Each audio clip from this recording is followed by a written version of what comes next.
when I actually got my first break was doing crowd warm up. So if you go to a TV show, if you don't know, you're listening, or if you don't know, go to a TV show before the host comes on or while the host is on. Hey, this is what you do. This is when you clap. This is when you don't clap. This is where the bathrooms are. All right, everybody clap. So I did that, and I became pretty successful at that, where I ended up doing all of the MTV spring breaks. So I'd be in front of 3,000 kids for 12 hours all over the country at spring breaks, MTV. When was this? What year was that? 95, 96, 97, 98, really? 99. So you've been doing this for a long time. Yeah, I did that. And then the natural progression was I worked at MTV. Pauly Shore was there, so he helped me out at the Comedy Store. Then I started doing stand-up. Then I learned what stand-up was. I had a company during that time, and I wasn't really taking the art and the craft of it. I didn't know what serious was because I was running a business. And then pretty much after doing the frozen food thing, I literally had a house in the hills across from Kanye West. Like, it was successful. And I just was so unhappy because I wasn't doing what I authentically wanted to be doing. And I was working with people. I'm very driven. So if you told me, meet me in Wichita, okay. And either I call you going, I'm here, or these are the three options of how I can get there. Can you help me? When you're running a company, you're the person people go to. Mm-hmm. I'm not really good at managing people. That's the truth of it. So I had a big company managing. I had like 22 people working for me, and I just was done. I sold everything and started over doing stand-up, hosting TV shows. Then I booked Sons of Anarchy. Then I booked a show hosting for Discovery.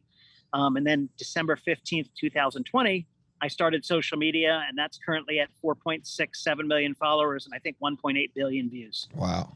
That's awesome, man. Yeah. So you didn't have any commercial acting background or anything like that, or like professional acting background? It was just all stand up. I went to Playhouse West acting school for 7 years, but I didn't learn anything. I mean, I just was there for the socialization of it, to be honest. Like, I don't have a passion for acting. Like my buddy Rod, he loves to grab a script and break it down and the nuances and what is this character's background, what's he feeling, motivation. I do that with stand-up and with social media. Mm-hmm. Acting is just something I grab the words. It's pretty easy for me. So I was lucky. I auditioned for Sons of Anarchy, and it's nice. I walked into the room, and the guy running the camera was a comic. I'm like, oh shit, Chris, what up? So I immediately forgot I was auditioning. I just was able to have fun. Yeah. And then I booked it. That's awesome. What season were you on?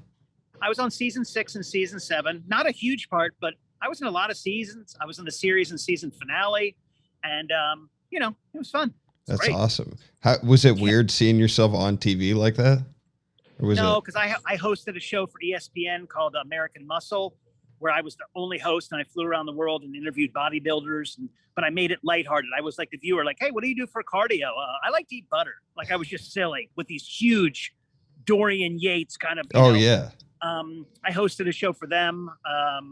I was on a show called Singled Out back in the day. When I was in college, I was on like this cheesy dance show on MTV. So like, it's kind of became kind of cool, but like, just, I did it, You're originally from the East Coast? I'm from Maryland originally. Okay. And then when did you move out to LA? So I went to Penn State. And then after Penn State, I worked for a food company, like the meat company, and they were pretty big. They go, where in the country do you want to move? I go, I want to move to Los Angeles. They go, great. They opened me a whole store there.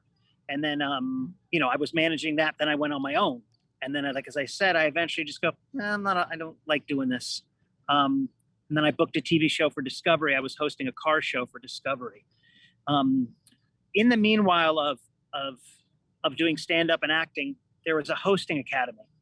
Like, they have acting school, they have hosting school, which teaches red carpet, teleprompter, cold reading, co-hosting, podcasting, how to plug into the audience at home, how to be a good listener, how to be a generous host. So I went there for several years, and then I started teaching there, which taught me the do's and don'ts of hosting. And then I started booking TV hosting. I need to take some classes from you, man.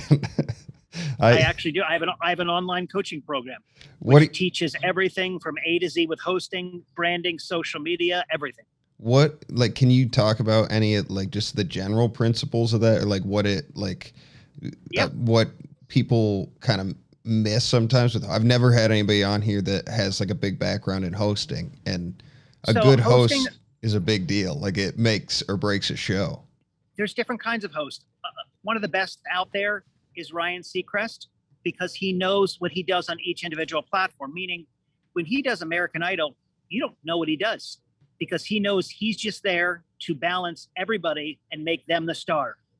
I don't remember a thing he said or didn't say. He's one of the best. When he does his radio show, it's the Ryan Seacrest show. It's all about him and his personality. Yeah. And if you think what he has to do on American Idol, if you think about it, it's my old hosting teacher said it's the great balancing act. Perfect example is with Ryan on American Idol.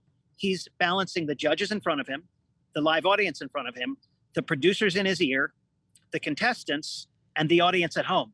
And he does it all like he's just talking to you and you and your mom and me around dinner. So a good host knows that it's not about them. A good host also knows that, like, for instance, you and me, my job is to make you look good and your job is to make me look good. If we both are helping each other, then both of us look good. Yeah. That's the basic tenet of hosting.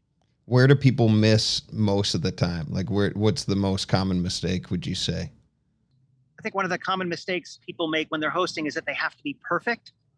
One of the exercises we did is it's not what happens when you fumble the ball, it's how you pick it up. So if I'm doing a hosting copy and I'm going, hey, everybody, live from the XYZ and XYZ. Hey guys, I must have a sweater wrapped around my tongue. This is what I'm saying. We're live, we're here. So if you have a mistake, everybody makes mistakes. So you make a little joke and then you plug right back into the audience. Yeah. Because again, the audience is not about you. It's funny. The first time I ever hosted a weekend, it was at Laughs, and I had never hosted anything in my life before. And I think in general with stand-up, like, the one thing you can't screw up is the headliner's name as the host. Like, you gotta get that. You can say all the stuff wrong.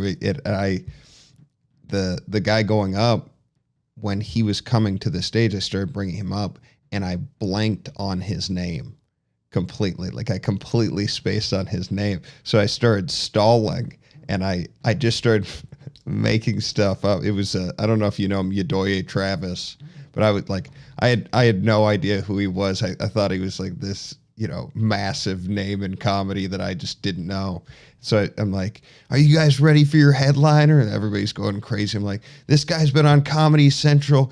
He's been all over. He's and I just spaced complete, like, no idea what his name was. And I just started saying, like, he's the very popular and famous Yadoye and it like clicked for me, and I brought him up and he got up there and he's like, wait a second, I am not popular or like he just gave me shit for like the next 5 minutes. And it was like, things about that. One, TV hosting is different than live event hosting in comedy. Mm-hmm. Second thing is, this is a perfect example of, like, you just figured it out.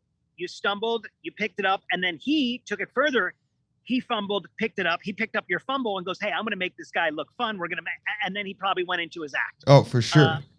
It was actually go ahead. The very last thing is, you'll never forget how to say Kevin Hart.